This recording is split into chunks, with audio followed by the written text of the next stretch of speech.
तो तीसरी चीज़ जो आती है जिससे आप अपनी एग्रीकल्चर की प्रोडक्शन बेहतर कर सकते हैं वो है यूज़ ऑफ पेस्टिसाइड्स, यानी कि इंसेक्ट किलर्स वगैरह जो होते हैं। तो बच्चों बात की है कि पाकिस्तान की ऐसे वेदर कंडीशंस हैं या ऐसा क्लाइमेट है, ऐसा मौसम है कि इसके अंदर जो आपके क्रॉप्स हैं उसके अंदर बहुत ज़्यादा चांस है कि कीड़ा लग जाता है, मुख्तलिफ़ किस्म की बीमारियां आ जाती हैं, यानी कि जो आपके इंसेक्ट्स हैं, कीड़े मकोड़े, इनकी ग्रोथ जो है वो बहुत ज़्यादा होती है। तो हमारा जो मौसम है वो इस तरह का है कि कीड़ा जो है वो बहुत ज़्यादा क्रॉप में जल्दी ग्रो कर सकता है। अब इसके लिए आपको क्या करना है कि पाकिस्तान में बहुत ज़रूरत है कि अच्छे किस्म के पेस्टिसाइड्स, और सिर्फ अच्छे किस्म के पेस्टिसाइड्स नहीं आपको चाहिए, आपको ये भी चाहिए कि उन्हें टाइमली, उन्हें वक्त पर उनके ऊपर स्प्रे करें अपने क्रॉप्स के ऊपर, ताकि जो है कीड़ा आपकी फसलों में ना लगे। अभी जिस तरह अगर मैं रीसेंट बात करूं, आप लोगों ने ख़बरों वगैरह में भी सुना होगा, शायद जो लोग गांव से बिलोंग करते हैं उन लोगों ने देखा होगा कि टिड्डी दल जो है उसका अटैक हो गया है खेतों पे। तो द मेन थिंग इज़ कि आपकी हुकूमत को ये चाहिए कि जब आपको नज़र आ रहा है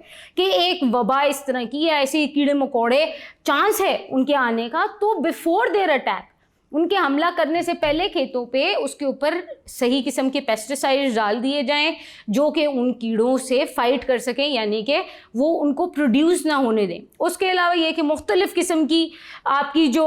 क्रॉप्स की डिजीज़ हैं वो भी होती हैं, और जिससे क्या होता है आपकी जो प्रोडक्शन है वो सही नहीं होती, आपकी पैदावार खेतों की ठीक नहीं होती। जब आपके खेत डैमेज हो जाते हैं तो it will result in a bad sort of production. Thank you.